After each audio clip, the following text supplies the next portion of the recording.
महाराष्ट्रामध्ये विलीन झाल्यापासून विदर्भाची जी दैन्य अवस्था झालेली आहे त्याची वैदर्भीय जनतेला चांगली लागली. 11-12 कोटीचा हा विदर्भ आहे आणि विदर्भामध्ये पाहिजे त्या पद्धतीने जी गतिमान विकास व्हायला पाहिजे तो दिसत नाही.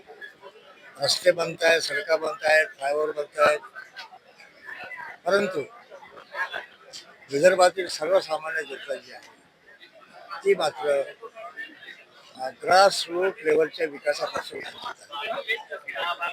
कमीत कमी विदर्भ राज्य निर्माण झाल्यानंतर विदर्भातील महाराष्ट्र विलीन झाल्यानंतर नागपूरमध्ये जी विंटर अधिवेशन होतं, शीतकालीन अधिवेशन होतं विधिमंडळाचं, कमीत कमी 2 महिने ते झालं पाहिजे.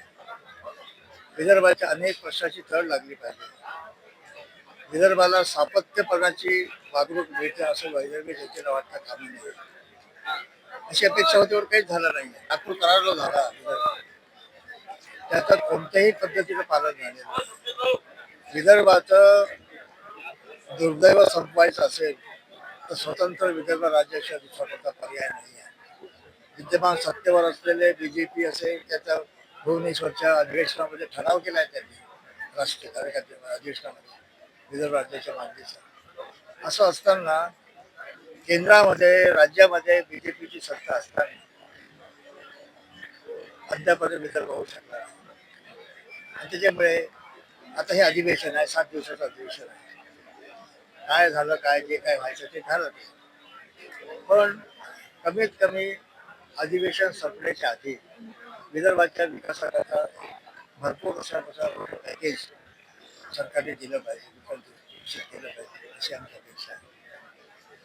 पण हे जरी असलं तरी पण गुलामाला किती सोन्याची कडे दिले काय, सोन्यासाठी दिलं काय, हिरेपती दिले काय, तरी गुलामच राहतो. ही महाराष्ट्राच्या गुलामगिरीतून मुक्त करण्यासाठी स्वतंत्र विदर्भ राज्याशिवाय स्वतंत्र पर्याय नाही आहे.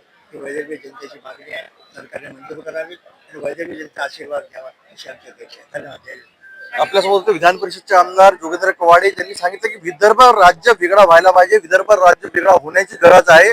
राज्यामध्ये आणि केंद्रामध्ये भारतीय जनता पार्टीचं शासन आहे, म्हणून विदर्भ राज्य वेगळं करून विदर्भाच्या वैदर्भिक जनतेला न्याय द्यावा अशी मागणी करण्यात आली. मी कॅमेरा पर्सन धीरज किल्लेदार,